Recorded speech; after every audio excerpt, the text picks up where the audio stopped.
There are several definitions. Again, you guys can read it quickly. Entrepreneur is someone who has the ability and willingness to introduce new product and services. Now that's very easy. If you're an entrepreneur, you have to have some new product and services. But the most important thing is that self.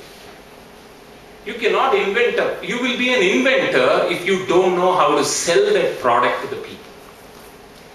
So whatever you produce, somebody should buy. That is the key. And then that's when you become an entrepreneur.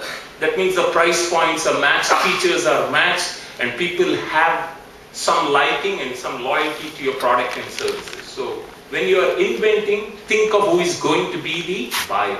Who is going to buy your product and sell it. You have to sell it to market where those products or services were previously either unavailable or not desired.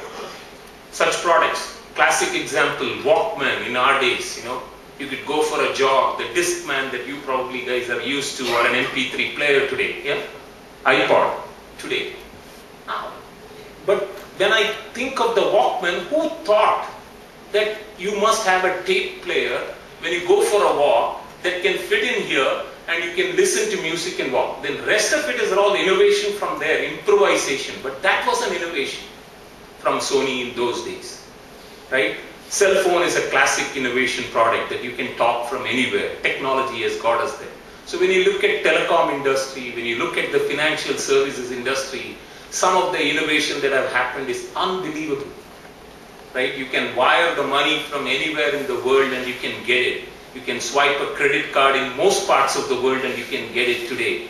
Those are all not ordinary innovations. They are extraordinary innovation when you think about the banking system and other things. So you guys could do some of those. ATM machine is a great entrepreneurial venture that started. Again, all of these point back to coming up with improving the quality of life of the end customer. Now that's where I'm telling you, for those of you who want to stay back in India, why do people like myself who are coming back after living in countries like America for 18 years, is my passionate belief that future belongs to India, future belongs to China. If you think of an American today, most Americans have 2 cars, if not 3. They have multiple homes. What quality of life can you improve? Whereas now you take 1 billion people in our country, 1.8 right now, right? And it is growing. Most of them don't even have a proper home. So there is quality of life that can be improved. They don't have access to healthcare, that can be improved. They have now access to cell phones. Cell phone is a phenomenal story in India. I had the luxury and the privilege to work with the great companies like Vodafone and Airtel in FirstSource. They add 1 million customers a month. India has 460 million subscribers, if my numbers are right. Unbelievable market penetration today. So those are the kinds of things that are exciting in this country, and those are the kinds of opportunities that you could grab. And it can be simple things. As lifestyle changes, what else can you do? Packaging can be a powerful innovation that you can do. So many things can be done. So please keep your eyes and ears open while you are in IIT to do those kinds of opportunities. You never know when those are going to come in handy for you to go in and grab it. Yeah, go ahead. And this is my definition, someone who is able to envision a future where there is none that can be seen by others, reality distortion, and go after it relentlessly and restlessly in a single-minded pursuit until he is able to accomplish what he has set out. Now, I have followed this all my life. I have followed this in companies like Cadbury's where I worked. When I went there, the first real assignment for me was in Sopore in Kashmir. I was asked to run the production plant with all the great things, like, as I was a chemical engineer, I must admit, I'm thankfully not practicing chemical engineering again, because I'm sure there would have been one more Bhopal disaster. And so I'm happy that I'm doing what I'm doing today.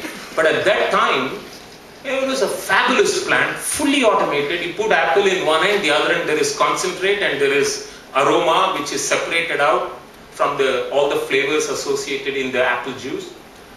and we ran the thing, but unfortunately we couldn't buy apples. So I went to the plant manager and said, can I go buy apples? He said, you're an IIT guy, what will you do? I said, let me go do it.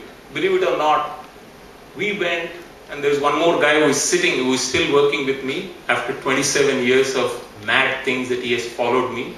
Gupta, one of my executive VPs in Medall. We used to go in motorcycles to places in Kashmir that probably nobody would have gone. We went and convinced farmers to give pre-fallen apples and collect.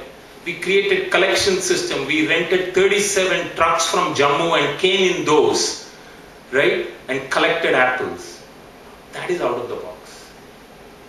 Those kinds of stories, today when I think back, are powerful, that gave me confidence that, yeah, you know what, you can go and do it. And there was no apple available in a plant where we had invested 10 crores in those days.